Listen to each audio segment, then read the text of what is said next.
Non, mais c'est le signe que vous avez envie de débattre parce que plein de choses intéressantes ont été dites et on est tous frustrés parce qu'on aurait aimé continuer certains débats.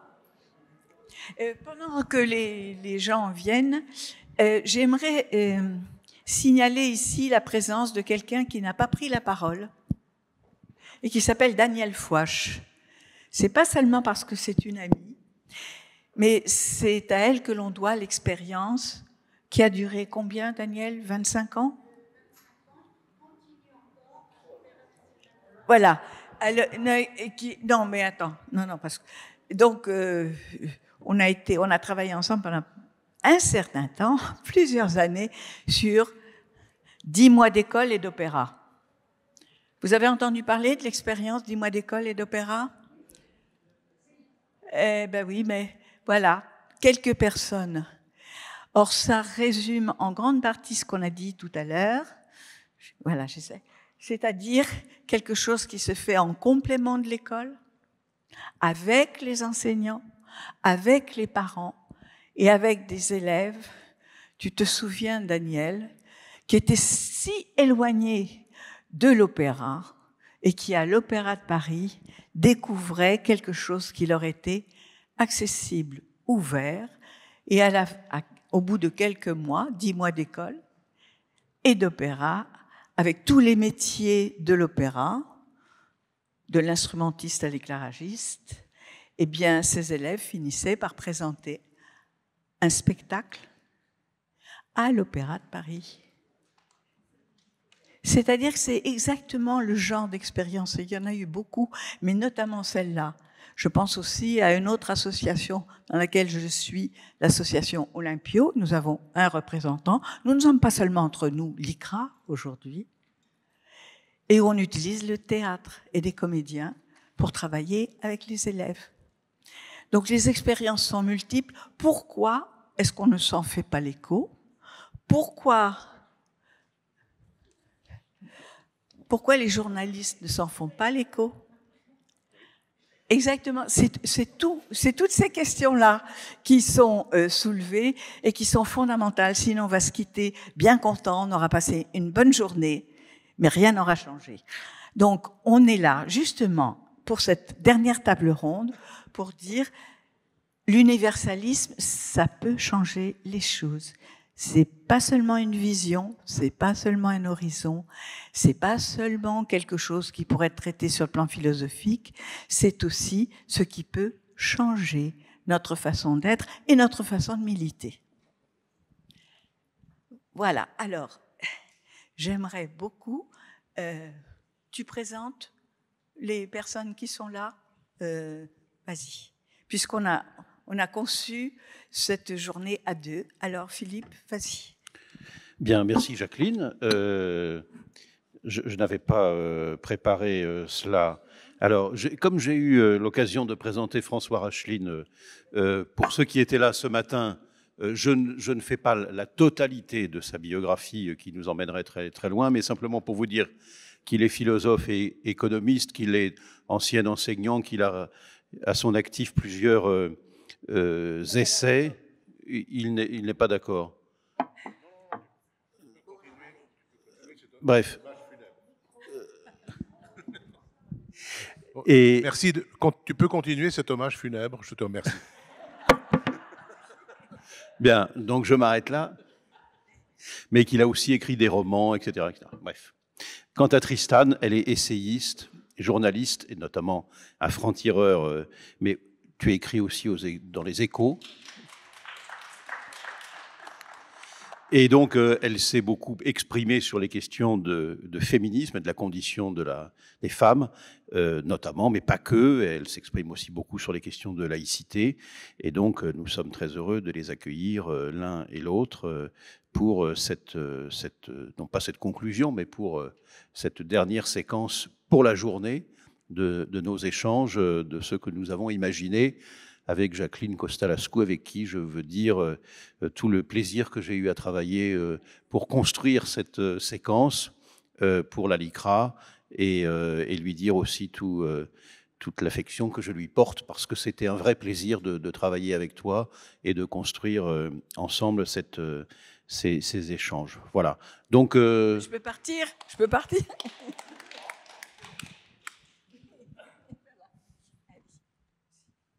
On donne la parole à Tristan. Alors, on donne la parole à Tristan pour inaugurer cet échange. Alors, je vais essayer de parler pas trop pour que vous puissiez après poser vos questions, parce qu'il est marqué débat. Alors, ça me perturbe. Si c'est un débat, il faut qu'on débatte. Non, juste pour vous dire, parce que globalement, quand même, dans cette journée, je suis arrivée un peu en retard par rapport au début, mais pas tant que ça. Donc, j'ai l'impression que tout a été dit, ou presque. L'universalisme est intimement et intrinsèquement lié à la laïcité. D'ailleurs, on dit souvent universaliste et laïque. Ça va un peu ensemble. Ce sont des préalables, en tout cas l'universalisme, à mes yeux, est vraiment un préalable à la liberté, finalement. Dans mon combat féministe et dans mon combat pour la laïcité, l'universalisme a toujours été présent. Et dans le féminisme, il n'est plus très à la mode. Ça s'est énormément révélé après le 7 octobre 2023, puisque sans doute certains parmi vous se souviennent qu'il y a eu en novembre, comme il y a chaque année, la manifestation contre les violences faites aux femmes, et que celles qui étaient venues, alors pour la petite histoire, en plus c'était des femmes qui n'étaient pas des militantes, c'était des femmes, la plupart juives, mais pas toutes, qui avaient décidé comme ça spontanément d'aller porter la voix des Juifs qui avaient été suppliciés, massacrés, violés, tués, kidnappés le 7 octobre 2023 en Israël. Et ces femmes-là, qui n'avaient même pas encore de nom à ce moment-là, depuis elles sont devenues Nous Vivrons, mais elles n'avaient même pas encore de nom, se sont fait mettre d'abord à l'écart, puis intimider, puis caillasser, puis exfiltrer par les CRS qui étaient présents. Alors, ce n'est pas les CRS qui les ont caillassés, mais c'est eux qui les ont exfiltrés, parce que toutes les féministes qui étaient là ne voulaient pas d'elles. Donc là, on a compris que le féminisme universaliste était devenu un marché de niche quand même. Hein. C'est un truc, on se connaît toutes, d'ailleurs, ça situe à peu près le problème. Puisque l'universalisme, finalement, qu'est-ce que c'est ? On en a beaucoup parlé aujourd'hui sans jamais préciser ce que c'était. L'universalisme, en tout cas la définition que j'en donnerais, c'est d'être des actes, des pensées, des personnalités, des idées avant toute autre chose, avant d'être des femmes, des hommes, des blancs, des noirs, des Français, des étrangers, des musulmans, des catholiques, des juifs. Donc dans cette vision du monde qui entraîne beaucoup de choses finalement, voire même qui entraîne tout le reste, il y a des féministes qui ce jour-là ont décidé qu'être féministe et défendre les juifs, c'était pas exactement être féministe. Apparemment, et on était féministe dans un camp. Donc ça, c'est quelque chose contre lequel j'ai toujours lutté, et pas seulement sur le fondement de la religion, mais même sur le fondement de ce qu'on est, c'est-à-dire que, en ce qui me concerne, ce qui a toujours poussé mon combat féministe, c'est finalement un combat pour l'égalité. D'ailleurs, pendant très, très, très, très, très longtemps, j'ai 45 ans, je crois que ça a duré facile jusqu'à mes 35 ans, j'ai toujours refusé de dire que j'étais féministe, j'ai toujours dit que j'étais humaniste et que je combattais pour l'égalité. Et c'est vrai que pendant longtemps, l'essence de mon combat pour l'égalité, ça a été de fait d'essayer de faire en sorte que les femmes aient les mêmes droits que les hommes. Je m'aperçois aujourd'hui, et d'ailleurs c'est l'objet, on a parlé de Franc-Tireur, c'est l'objet même de mon dernier édito à Franc-Tireur, qui est sorti avant-hier. Je m'aperçois qu'il y a des féministes dont l'égalité n'est pas nécessairement le moteur. Le moteur, c'est l'existence dans peut-être même une identité, on en a beaucoup parlé, dans une sorte de communautarisme qui serait celui des femmes, qui est devenu un communautarisme victimaire même, puisqu'aujourd'hui, pour être une femme qui lutte, il faut être une victime. Et pourquoi je parle de cet édito ? Puisque dans cet édito, je relate une affaire que vous avez peut-être entendue, pas nécessairement, qui est celle de l'ancien directeur de Sciences Po, qui s'appelle Mathias Vichra, et qui était en revanche en couple pendant un certain temps avec une réalisatrice qui s'appelle Anissa Bonnefond.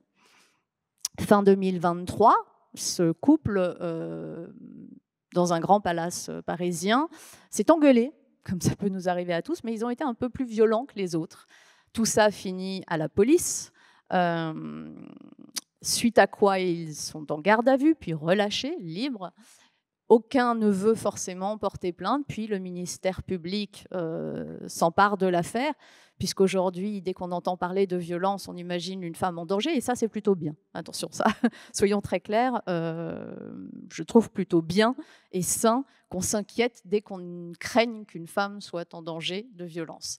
Donc, l'enquête s'ouvre, et que se passe-t-il pendant cette enquête? On découvre que Madame Bonnefond est éminemment plus violente, voire même sans doute, on va attendre le possible procès en appel, mais voire même sans doute la seule violente dans le couple, et que si violence il y a eu du côté de Mathias Vichra, ça a été à un moment un geste pour se défendre, où il l'a éloigné, il l'a tenu par le cou pour l'éloigner, mais elle était à ce point violente qu'il a eu des jours d'ITT, donc d'interruption totale, d'impossibilité totale de travailler, après 6 mois de violences répétées. Et qu'a titré la presse au moment du jugement, puisque jugement il y a eu, c'était la semaine dernière, qu'a titré la presse en substance que tous deux étaient condamnés à du sursis. En gros, un partout, la balle au centre. Ce qui n'est absolument pas ce qu'a prononcé le juge. Le juge a prononcé 8 mois de prison avec sursis à l'encontre d'Anissa Bonnefond, après une instruction qui a vraiment démontré son caractère très violent, et a décidé de 5 mois avec sursis. De ce qu'on comprend, ça n'est pas mon interprétation, c'est vraiment la façon dont ça a été présenté le jour du jugement, un peu pour faire une moyenne, hein, pour montrer qu'on n'avait pas complètement innocenté l'homme, parce qu'il a eu ce geste de défense. Entre-temps, il faut quand même savoir que Mathias Vichra a été poussé à la démission de Sciences Po, puisqu'il y a eu des mobilisations d'élèves, alors que ces élèves ne savaient rien de l'affaire, absolument rien. Il y a eu plusieurs mobilisations d'élèves en début d'année disant qu'il était inconcevable qu'il soit maintenu à son poste puisqu'il était forcément coupable, puisque c'était un homme. Voilà. Pourquoi je raconte ça? Parce que c'est exactement l'inverse de l'universalisme. Si on considère que nous sommes tous des actes, des paroles, des pensées, des actions, il n'y a pas de raison intrinsèque pour que, puisque Mathias Vichra était un homme, ce soit forcément lui qui ait été coupable et violent. C'est quelque chose, même en tant que féministe, que je refuse d'accepter. Puisqu'en plus, ce que ça sous-entend, c'est que la femme, par essence, est censée être la victime. Or, j'ai quand même vachement plus d'ambition que ça pour notre sexe. Je ne sais pas si j'ai le droit de dire sexe, d'ailleurs. Je peux ? Ça va. Franchement, justement, mon combat cherche à ce que jamais on ne décide par avance que la femme est une victime. Parce que qu'est-ce que c'est le corollaire de la femme est une victime? C'est l'acceptation des lois religieuses qui, sous prétexte de protéger à la fois la femme du regard de l'homme qui pourrait la salir et protéger l'homme de ses pulsions, fait qu'on voile la femme ou qu'on l'enferme chez elle ou qu'on la cantonne à la maison à s'occuper des enfants, ce qui ne veut pas dire que ça ne peut pas être un projet de vie génial de vouloir être chez soi et de s'occuper de ses enfants. La tata de mes enfants a fait ça toute sa vie et elle en est hyper heureuse, mais elle a choisi de le faire en fait. Ça fait une grande différence. Et ça, pour moi, c'est quelque chose qui n'est pas acceptable. Alors, on parle de projets de société, et Jacqueline a insisté sur le fait qu'il fallait que ce soit un projet, l'universalisme, et j'ai toujours eu cette conviction que c'était avant tout un projet d'organisation de la société. C'est un projet politique. Là, on n'a pas de gouvernement. Je rêve, c'est un vœu pieux, hein, ça n'arrivera pas, mais je rêve d'un gouvernement où l'universalisme serait au cœur d'absolument tous les ministères, où c'est vraiment... Est-ce qu'on conçoit l'éducation nationale de la même façon si on met l'universalisme au cœur du projet? Est-ce qu'on conçoit la santé et l'organisation de la santé de la même façon si on met l'universalisme au cœur du projet? Est-ce qu'on conçoit la justice de la même façon si on met l'universalisme au cœur du projet? C'est déclinable à l'infini. Je n'ai toujours pas trouvé un ministère qui serait conçu de la même façon, avec l'universalisme à son fondement et sans l'universalisme à son fondement. Ça change absolument tout. Ça change aussi notre droit, et c'est au cœur, là, suite au procès des viols ignobles sur Gisèle Pelicot à Mazan, beaucoup de militantes, je dis militantes parce que je crois que c'est quand même énormément de femmes, voudraient mettre le consentement dans la définition du viol. Ce qui inclut, c'est un peu technique, mais ce qui en droit finira forcément par inverser la charge de la preuve. C'est très compliqué de garder notre présomption d'innocence et notre charge à l'accusation, c'est-à-dire que quand on porte plainte, c'est à nous de prouver ce qu'on allègue. C'est ce qui s'est passé, soit dit au passage, pour ceux par avance qui vont me dire on verra quand ça lui arrivera. C'est ce qui s'est passé quand j'ai porté plainte contre Dominique Strauss-Kahn. C'était à moi de prouver ce que je lui reprochais, et ça me semble normal. Si on inclut le consentement, nécessairement, on va être obligé d'inverser ça, parce que sinon, ce serait un accablement pour la plaignante qui n'est pas possible, puisque ça voudrait dire que la plaignante aurait à prouver qu'elle a explicité son consentement au moment des actes qu'elle reproche à celui qu'elle accuserait, ce qui voudrait dire en plus que si elle a été sidérée et qu'elle n'a pas pu parler, elle va avoir du mal. Donc nécessairement, on va inverser. C'est ce qui se passe en Suède. En Suède, où ils ont mis le consentement dans le droit, ils ont inversé la charge de la preuve, ce qui veut dire que c'est à celui qui est accusé de prouver son innocence. Donc, on rompt l'égalité de tous devant la loi, c'est-à-dire notre égalité à être innocent quand on nous accuse de quelque chose et à ce que ce soit à l'autre de prouver qu'on est coupable. Bah, ça aussi, c'est l'universalisme en fait. Enfin, si on est universaliste, on ne peut pas accepter que parce que ce sont en général des femmes, hein, souvent à plus de 80%, parce qu'on porte plainte pour une violence sexuelle, eh bien, on ne répond pas au même code du droit que si on était un homme qui porte plainte pour autre chose. Donc vraiment, l'universalisme, c'est au cœur de tout, c'est au cœur de notre égalité collective. C'est sans doute aussi pour ça que j'en veux à ce point-là à notre pays qui n'a pas su tenir en bien des cas et qui ne tient pas en bien des cas. Il y a des cas où ça s'est tenu, mais quand même pas partout. La promesse républicaine de l'école, puisque justement, c'est l'école, la promesse républicaine, c'est la promesse universaliste, c'est de dire aux enfants, qu'où qu'ils naissent en France, quelle que soit leur couleur de peau, quelle que soit leur origine sociale, ils auront les mêmes chances que leur donne la République. Et ça, c'est une promesse universaliste. Et malheureusement, force est de constater que, en tout cas à mes yeux, très souvent, ça n'est pas tant un problème de couleur de peau qui fait la différence entre les êtres en France. C'est pas tant non plus un problème de sexe, même si évidemment on rencontre des difficultés différentes selon qu'on est un homme ou une femme. Évidemment qu'on rencontre à des endroits du racisme si on est blanc, jaune ou noir, ou vert ou rouge, j'en sais rien. Mais c'est surtout la naissance. C'est surtout...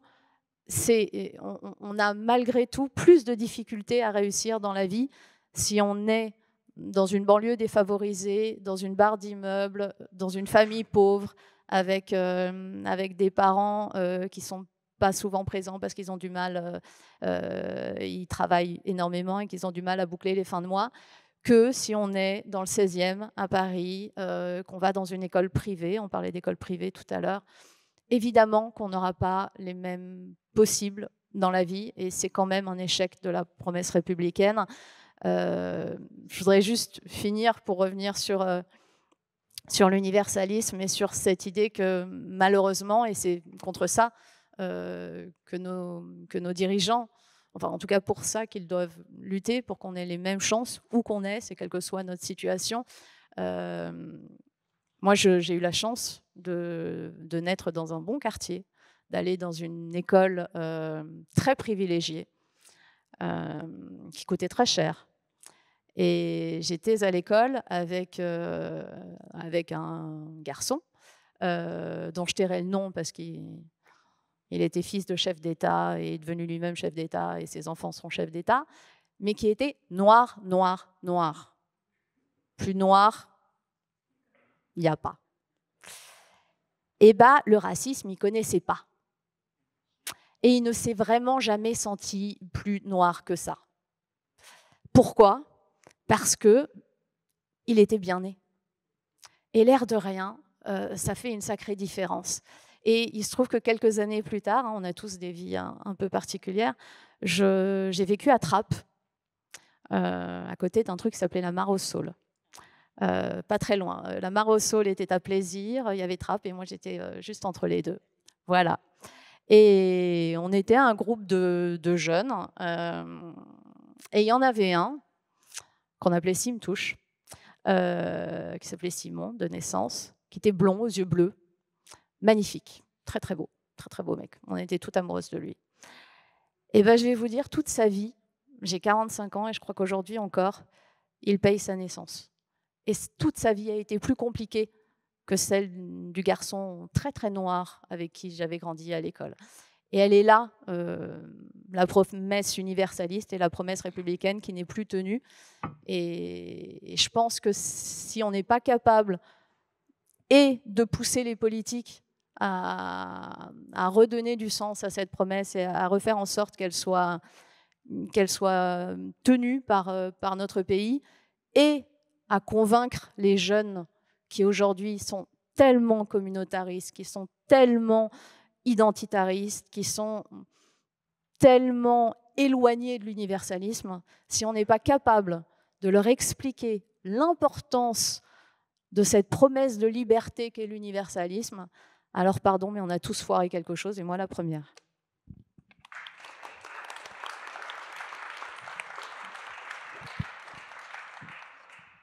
Tu veux que je parle ? Je partage avec Tristan Banon la nécessité de dialoguer, donc de ne pas être trop long. Je voudrais vous dire aussi que j'ai toujours pensé, et ça s'accentue avec l'âge, qu'un bon colloque, c'est un colloque où on arrive avec des réponses et on repart avec des questions. Et l'âge m'a appris à poser de plus en plus de questions face aux réponses que j'avais, qui étaient nombreuses, même à l'âge de Tristan, qui est à l'âge de ma fille. Et aujourd'hui, je voudrais juste, pour peut-être nourrir le débat, vous donner quelques jalons, juste quelques jalons, avec les questions qui sont liées. L'universalisme, si l'unité des genres humains, si l'unité du genre humain s'imposait naturellement, on n'aurait jamais eu d'esclavagisme, on n'aurait jamais eu de génocide, on n'aurait jamais eu d'impérialisme, on n'aurait jamais eu la Shoah. Or, il y a une unité du genre humain, on va y venir. Même Flavius Joseph, il y a longtemps, parlait de l'unité du genre humain. Mais ça ne s'impose pas aux esprits, puisqu'on a été exactement à l'encontre de ça. Et néanmoins, au siècle des Lumières, on a proclamé qu'il y avait cette unité du genre humain et qu'on pouvait dire tout être humain, tous les hommes, sous-entendu les femmes, j'espère en tout cas, naissent libres et égaux en droit, etc. Vous connaissez ça aussi bien que moi. Comme si on avait voulu accélérer l'histoire et faire en sorte que d'emblée, l'unité du genre humain s'impose dans chaque esprit. Or, c'est faux. Et c'est pour ça qu'on dit que c'est un projet. Ça, c'est une première remarque. Une deuxième remarque, en écoutant, j'ai passé toute la journée à écouter ici les interventions, je pensais à une réflexion de Charles Baudelaire qui disait qu'il manquait 2 droits à la Déclaration universelle des droits de l'homme. Le premier, c'est de se contredire, et le second, c'est de partir. Et on voit bien à quel point dans certains pays on ne peut pas partir, et on voit aussi que se contredire est vraiment quelque chose qui est plutôt, disons, dans la nature des démocraties que dans la nature des totalitarismes. Alors malheureusement, je ne vais pas aller dans le sens de Baudelaire parce que je ne vais pas me contredire. Je vais poursuivre une réflexion qui était entamée ce matin, parce que je crois qu'il y a 2 chemins pour aller vers l'universalisme. Cher Tristan, moi je me pose la question, qu'est-ce que c'est que l'universalisme? Je sais que vous aussi, mais je me pose la question. Je me dis, comment est-ce que je peux diffuser cette idée aux gens avec lesquels je suis en contact, quels qu'ils soient? Alors il y a 2, je crois, hein, je vous donne ma perception, il y a 2 chemins. Il y a un premier chemin qui consiste à établir l'universalisme d'autorité. Par exemple, hors de l'Église, point de salut. Ça, c'est un... Vous savez que le mot catholicos veut dire général, universel. Ça veut dire, je l'établis a priori, et donc toute personne qui s'écarte de ça, évidemment, est condamnable. Or, le problème de cette démarche-là, c'est que si un principe, soi-disant universel, trouve une exception, c'est qu'il n'est pas universel. Et je ne vous ferai pas l'insulte ou l'injure de chercher avec vous que les différents exemples dans l'histoire qui montrent que ce principe n'est pas universel. Il y a un autre principe, une autre voie, qui me semble-t-il est une voie royale, mais qui est très difficile. C'est de partir de soi et d'aller vers l'universalisme, de partir de l'idée que nous sommes, chacune et chacun d'entre nous sur Terre, des universels, je dis bien d'abord, des universels singuliers. D'ailleurs, je crois que c'est une expression de Sartre, ça, universel singulier. Si j'ai en moi un universalisme possible, je peux peut-être, je sais pas, par capillarité, le propager et essayer de le propager, qu'au moins une personne essaye, déjà, c'est déjà pas mal. Mais vous me direz, oui, c'est très bien, mais comme on est et vous avez raison, dans une époque d'identitarisme, de segmentarisme, de wokisme, enfin, tout ce que vous voulez, je crois, probablement parce que je suis un optimiste en général, je crois que c'est un balancier, c'est un moment, ça aura son quart d'heure, ça va repartir dans l'autre sens. N'ayez crainte, ça va bientôt disparaître, on va hurler de rire dans 50 ans en disant, vous vous rendez compte, ils ne pensaient qu'en termes d'identité, de leur origine, etc. Tout ça est grotesque. Bon. Donc je crois que ça va repartir. Moi je ne serai pas là pour le voir, mais vous me le direz d'une manière ou d'une autre.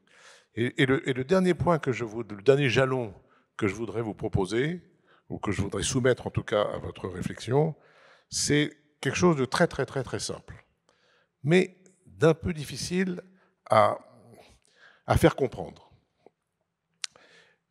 Quand je regarde cette assemblée, je ne vois que 2 types de bipèdes, des hommes et des femmes. Mais je vois des bipèdes. Et ce que je vois, c'est que nous avons tous un nez au milieu de la figure, avec 2 yeux, qu'on soit noir, beau, magnifique, ou blond aux yeux bleus comme je l'ai été, parce que je suis un peu blanc maintenant, probablement pas aussi magnifique que l'autre.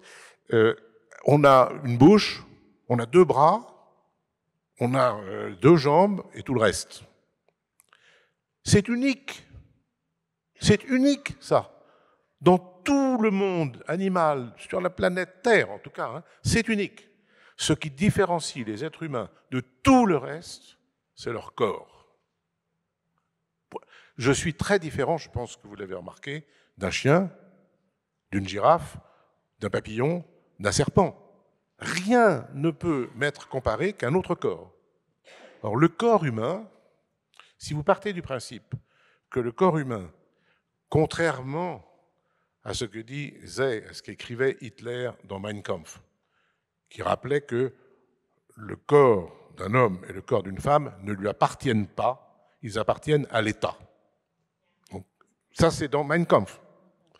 Contrairement à cette affirmation, pour nous horrible, si vous partez du principe que le corps est la propriété inviolable de chaque personne, alors vous êtes contre l'assassinat, contre le viol, contre la peine de mort, contre la torture, contre l'esclavage. Mais pour l'aide active à mourir. Pour l'aide active à mourir, si on veut. Bon, bien sûr, c'est votre propriété. Et évidemment, pour l'interruption volontaire de grossesse. Tout ça va de soi. Alors, honnêtement, pour préparer cette journée, j'ai réfléchi, je me suis dit, mais est-ce qu'il y a des choses universelles sur Terre, évidentes? J'en ai trouvé une. C'est quand le feu est rouge, on s'arrête. Quand le feu est vert, on passe. Et puis après, je me suis dit, oui, mais enfin, à Naples, ils s'en foutent, ils passent quand même au rouge. Bon. Et en France, parfois aussi. Mais je termine là-dessus mon intervention. Ma première intervention sur les 8 prévues. Je crois que si on part du principe que le corps, nous distingue de tout le reste et que ces corps sont absolument inviolables, la liberté absolue du corps est une donnée de base, alors on peut peut-être construire lentement quelque chose qui aurait un rapport avec l'idée d'universalisme. Merci.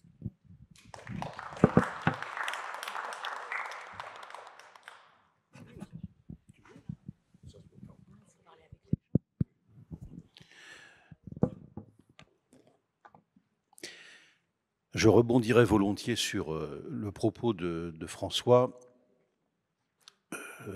et en particulier sur cette idée d'unité du genre humain que Montaigne avait posée, vous le savez, dans une phrase qui dit en substance « Chaque homme porte en lui la forme entière de l'humaine condition ». Pour moi, c'est probablement la meilleure définition d'une conception universaliste de l'homme qui rejoint une conception universaliste de l'organisation de la société.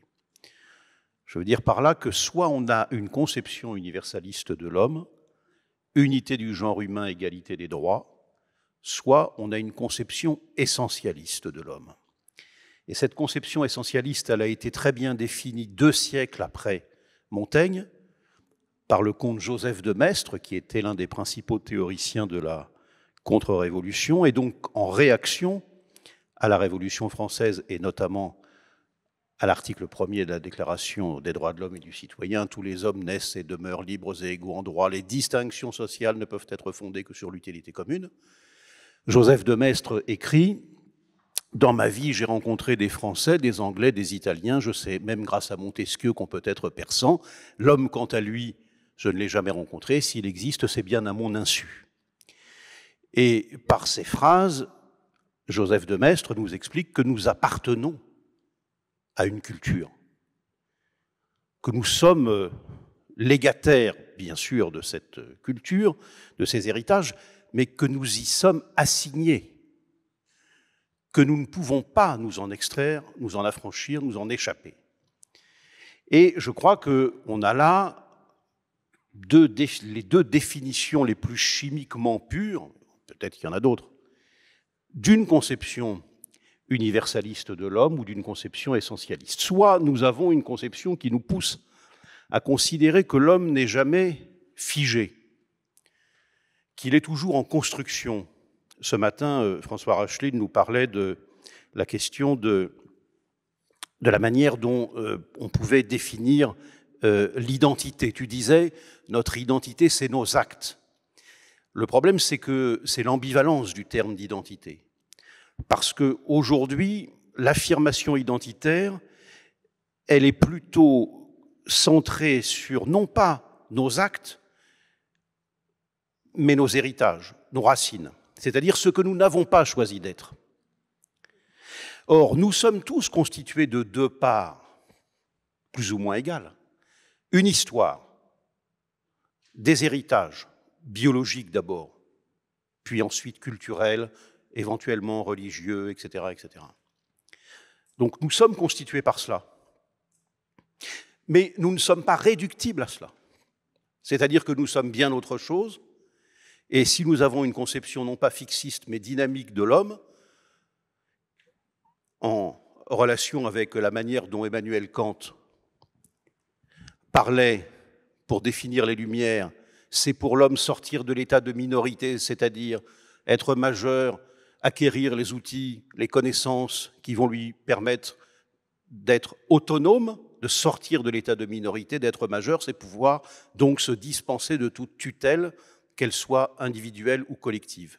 Devenir un individu singulier, reconnu à travers la citoyenneté républicaine pour ses vertus individuelles et ses qualités propres. Et donc, je rebondis aussi sur une notion qui a été mobilisée tout à l'heure dans la table ronde précédente, qui était celle d'individualisme. Là aussi, il y a une ambivalence du terme, parce que ça peut renvoyer à un égoïsme, mais c'est aussi une notion clé des Lumières, qui consiste à dire que nous devons, comme citoyens, donc dans la logique de la citoyenneté républicaine, être reconnus pour nos vertus individuelles et nos qualités propres, et non pour des critères ou des caractéristiques de naissance que nous n'avons pas choisi d'avoir. Donc, je crois que ces définitions, bien sûr qu'elles ne s'imposent pas à tous, mais il nous appartient ou pas de les retenir, et je crois un peu au caractère performatif du discours, et donc si on le tient et qu'on s'y tient, on a plus de chances de le faire prévaloir autour de nous, même s'il ne faut évidemment pas l'imposer. J'ajoute à cet essai de définition que la conception essentialiste, identitaire de l'homme, elle est aussi celle qui fait triompher les apparences. C'est-à-dire que nous sommes d'abord reconnus, nous sommes d'abord perçus, définis, par l'apparence que nous donnons de nous. L'apparence biologique, l'apparence sociale, éventuellement notre patronyme, notre couleur de peau, etc. Bref. Or, si nous avons une conception universaliste de l'homme, c'est-à-dire qui refuse de se laisser enfermer dans le règne des apparences ou dans la société du spectacle qui l'accompagne, nous affirmons que nous sommes bien plus que ce que nos apparences disent de nous, que nous avons tous une singularité qui échappe à l'enveloppe corporelle qui est la nôtre, même si évidemment nous avons le devoir, nous avons en tout cas la conviction qu'il faut la protéger et en maintenir l'intégrité. Nous sommes bien plus, nous avons chacun une intimité, d'ailleurs que nous ne révélons pas forcément dans tous ces aspects, y compris à nos plus proches.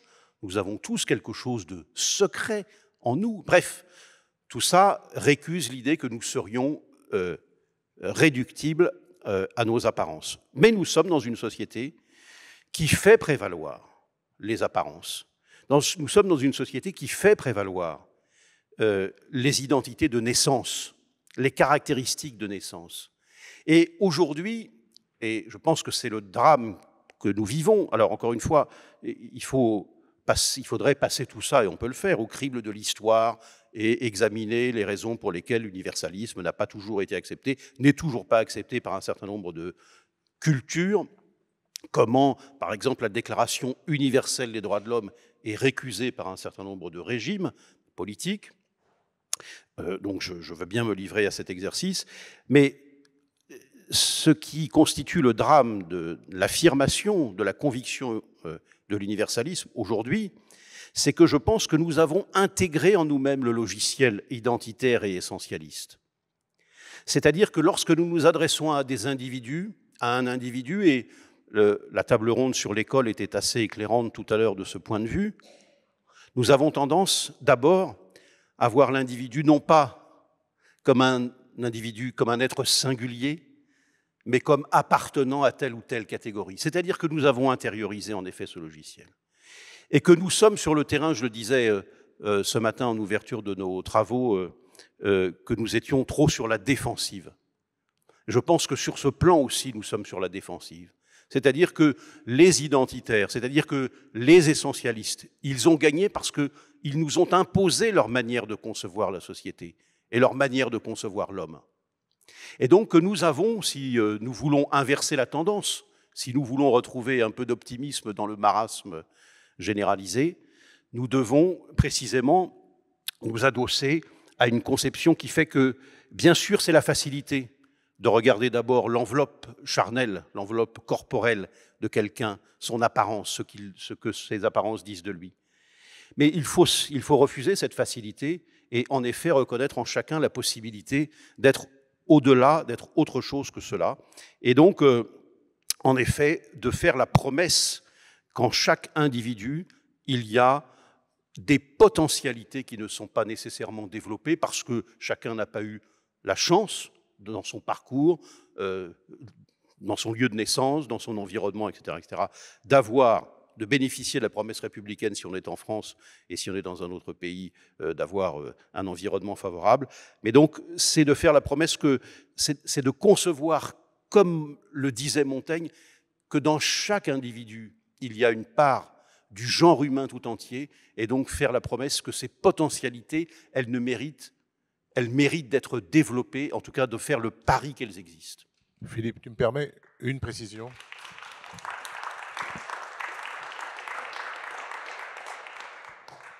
D'abord, je ne me sens pas vaincu par l'essentialisme. Du tout. Du tout. Je suis content, on est deux. Mais je suis sûr qu'on est plus nombreux que ça. Mais une précision. Je maintiens ce que j'ai dit sur l'identité. Simplement, je crois que notre époque confond racines et identité. C'est tout.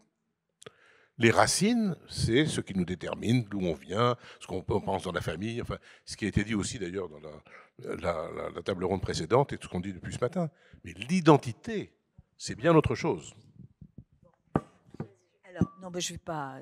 On doit, et je respecte les horaires des personnes qui sont là, donc on doit arrêter à 5 heures.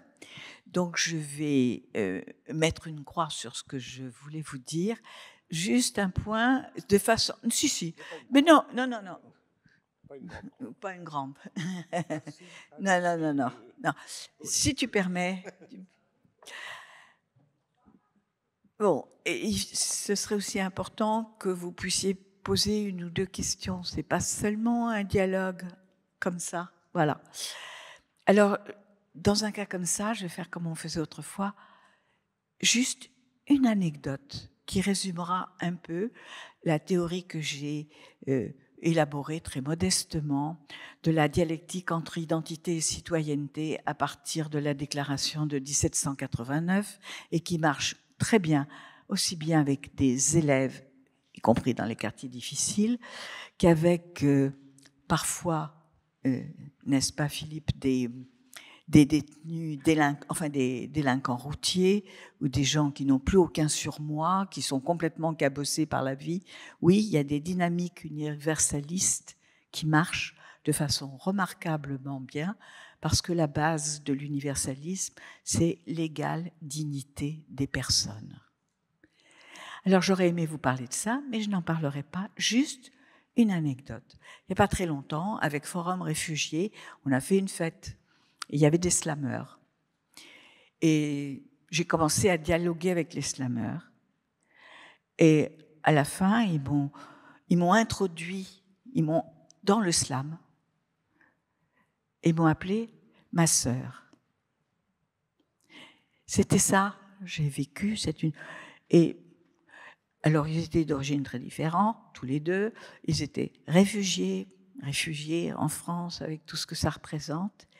Moi, la petite dame à cheveux blancs, bien ancrée dans la société française, on a fait quelque chose par la poésie, ensemble, en se répétant, en chantant, etc.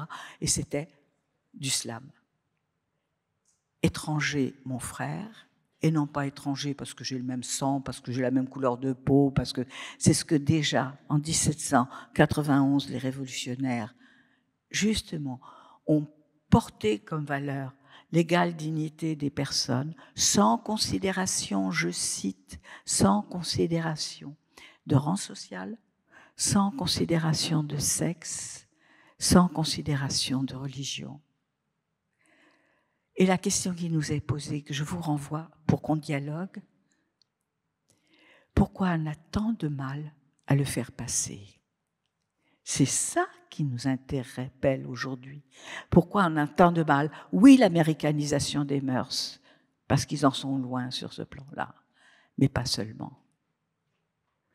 Quel est le formatage qui a fait que, comme l'a dit Philippe, on est en train de s'en éloigner plutôt que d'en s'en rapprocher ? Donc, étranger, mon frère, oui, c'est le début de l'universalisme Et la parole est à vous.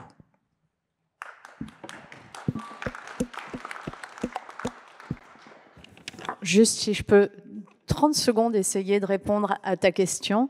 J'ai pas la réponse. Si j'avais la réponse, ce serait merveilleux.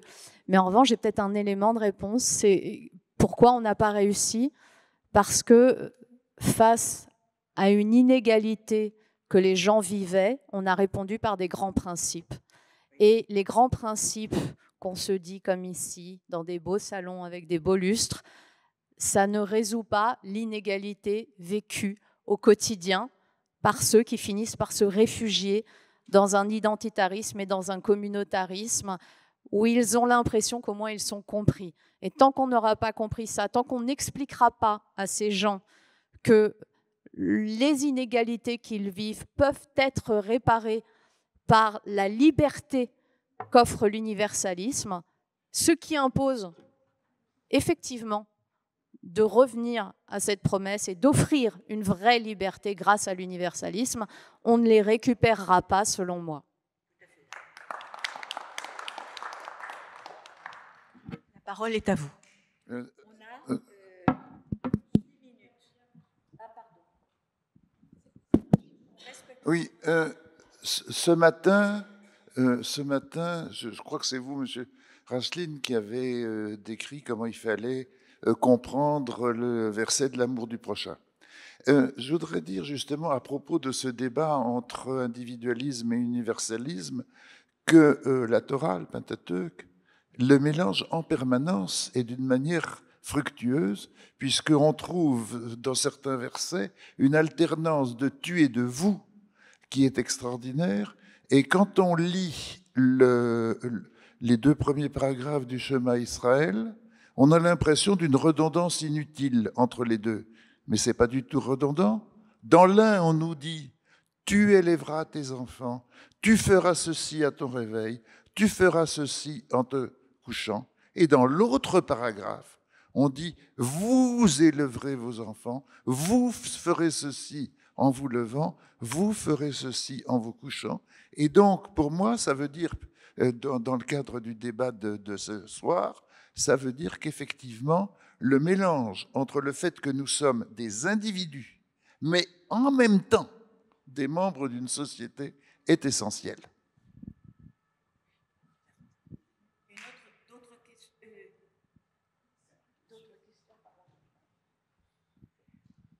Oui, moi je voulais vous poser une question sur peut-être un essai d'explication sur le fait que cet universalisme, on l'a perdu de vue. Ça fait des années que les électeurs ont l'impression de voter contre. Ça fait des années qu'on n'a plus de projets qui nous donnent envie de voter. Parce que les partis politiques ont des plans, des programmes qui sont des additions de mesures qui n'ont aucun lien entre elles. C'est de la comptabilité, c'est pas de la gestion si on veut être un peu trivial. Et on ne sait pas dans quel cadre logique, et en tout cas pas dans l'universalisme, ils ne s'inscrivent pas dans l'universalisme, mais dans quel projet ils s'inscrivent, on ne le sait pas. Et est-ce que c'est pas ça finalement qui nous a amenés à ne plus trouver de sens que dans l'identité et le repliement dans l'identitarisme et dans le communautarisme?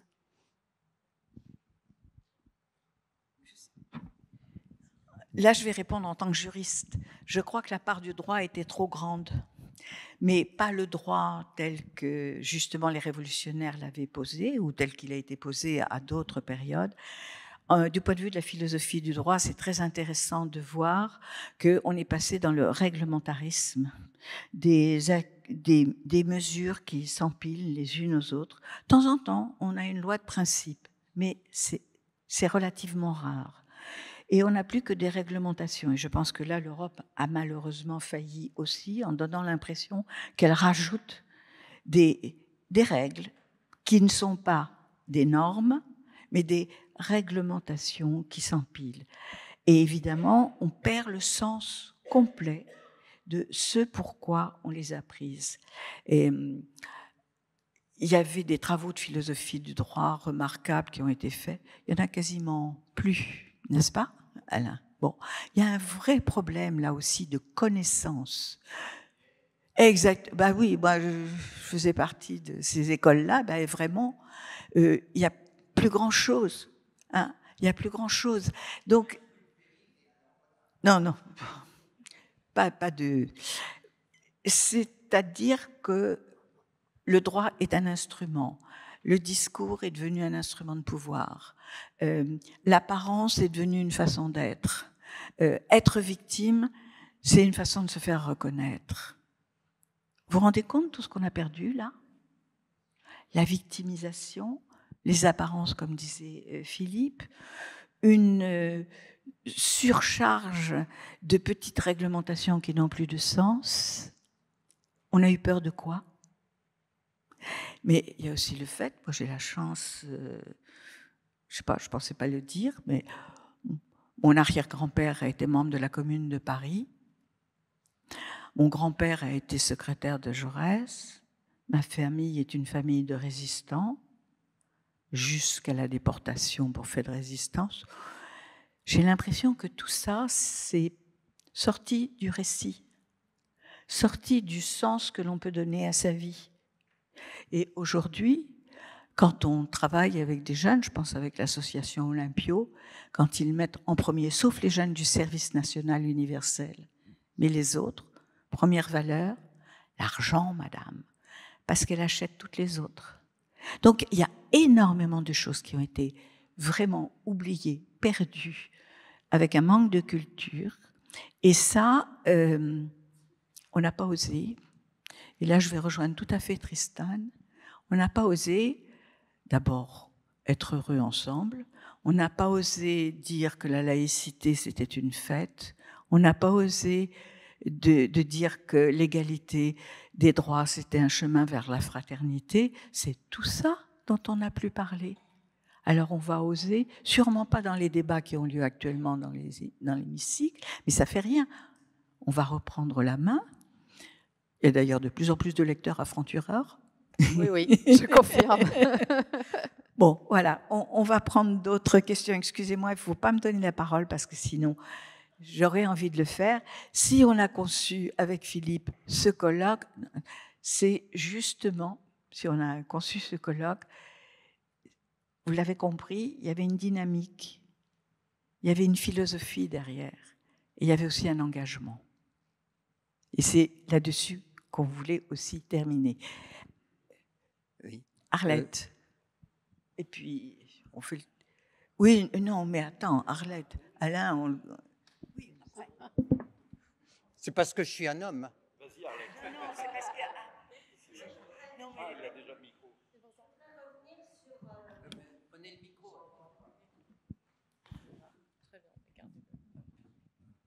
Non, mais il y a une discrimination, c'est clair.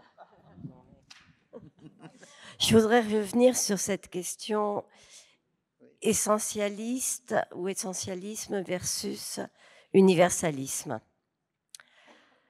À la table ronde précédente, on a parlé du soft power américain qui avait diffusé un peu cette notion d'essentialisme. Mais moi, je veux dire, le grand Satan américain, il n'y a pas que lui. Hein. Moi, j'en reviens à SOS Racisme.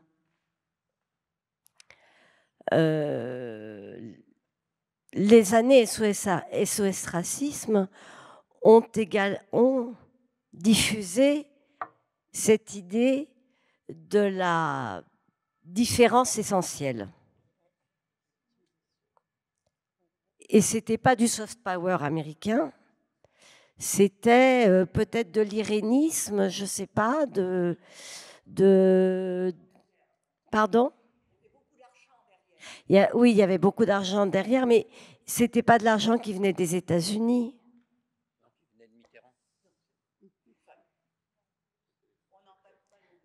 Voilà, c'était juste une question. Juste une question. Mais je ne demande pas à ce qu'on ait toutes les réponses. Hein. On va être obligé, mais Alain, si tu prends ça comme une discrimination... Pardon ? Oui, de poser une question, on y réfléchira. Et puis, juste un mot. La parole ou pas? Non, vas-y. Mais non, une minute, par respect pour les personnes qui sont là et qui ont travaillé avec nous toute la journée. Parce que si on parle de respect des autres et de l'égalité, il faut aussi respecter les droits des personnes. Voilà. Alors, tu poses ta question et on va y réfléchir après ensemble. Essayer, si j'ai une minute. Bon, je voulais essayer de rebondir sur ce que disait Philippe, c'est-à-dire la sortie de l'essence, la sortie de l'essentialisme et la sortie de l'essence. Je me posais la question, enfin avec une arrière-pensée évidemment, je me posais la question de savoir quel est l'horizon ou quelle est la limite de cette sortie ou de l'extension, quelle est l'extension du domaine de la lutte. Et, prochain colloque. Non, mais excuse-moi, mais moi je respecte les gens qui travaillent. Alors il ne fallait pas me donner la parole. En un mot pour... C'est une vraie question. J'ai posé la question de la sortie du genre. Mais... Ah, là, je n'ai pas la réponse. Mais pour répondre à Arlette, d'une phrase, la question c'est de savoir si nous donnons le primat au groupe sur l'individu ou l'inverse. Parce qu'il y a le groupe et il y a l'individu. Il y a des sociétés où il y a des cultures où le groupe prime sur l'individu. Et je pense que l'horizon, le projet universaliste, il nous propose de mettre l'individu d'abord. Ça ne veut pas dire qu'il nie le groupe, mais ça veut dire que c'est d'abord la reconnaissance de l'individu qui doit primer. Et donc, nous ne sommes pas effacés par nos appartenances réelles ou supposées à un groupe. Oui, absolument. Parfaitement. D'accord, ça change tout. Bien sûr, oui, avec plaisir. Je suis parfaitement d'accord avec Alain. Nous ne sommes pas contre Jean de la Licra ici. Et Tristan, et puis une phrase, et puis on va terminer, parce que vous pouvez arrêter là, si vous voulez. Non, ça va. Bon. Non, alors en une seule phrase, ouais, peut-être deux. Je pense qu'aujourd'hui, on est un peu, c'est une phrase toute faite, mais on est un peu à la croisée des chemins. Il faut deux choses. C'est que tous, collectivement, on fasse comprendre chacun dans notre vie, sur les réseaux sociaux, en parlant, en discutant, à la sortie de l'école, qu'on fasse comprendre aux jeunes et à ceux qui nous entourent l'intérêt supérieur pour nos libertés à tous d'être universalistes et de ne pas se replier sur le communautarisme.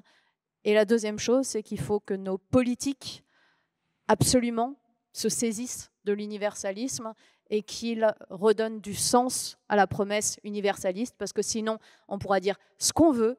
Si les gens continuent de se tourner vers le communautarisme et vers l'identitarisme, c'est parce que l'universalisme ne leur offre plus ni réponse ni perspective.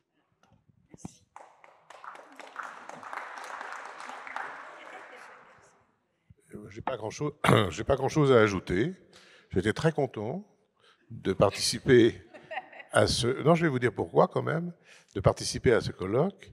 D'abord en rencontrant des gens charmants, dont ma voisine, mais parce que je trouve que c'est un acte profondément démocratique, c'est-à-dire d'échanger sur le fond, sur des questions qui ne sont pas absolument évidentes, repartir sans avoir de certitude, lancer une réflexion personnelle, savoir qu'il y a des gens qui pensent comme nous, d'autres qui pensent peut-être différemment, et je pense que c'est en réalité ce qui manque dans notre société. Ce qui manque dans notre société, c'est par exemple l'idée, le populisme dit le peuple, mais le peuple c'est des gens extraordinairement divers. Il n'y a pas un bloc, le peuple. Donc je suis d'accord avec ce qu'a dit Tristan, il faut systématiquement réintégrer du débat à chaque moment, et je crois, et je terminerai là-dessus, je crois qu'il y a une affichette à l'ICRA avec une phrase de Bertolt Brecht, si je ne me trompe pas. Oui. Celui qui ne se bat pas a perdu, Et celui qui se bat peut perdre. Et celui qui ne se bat pas a déjà perdu.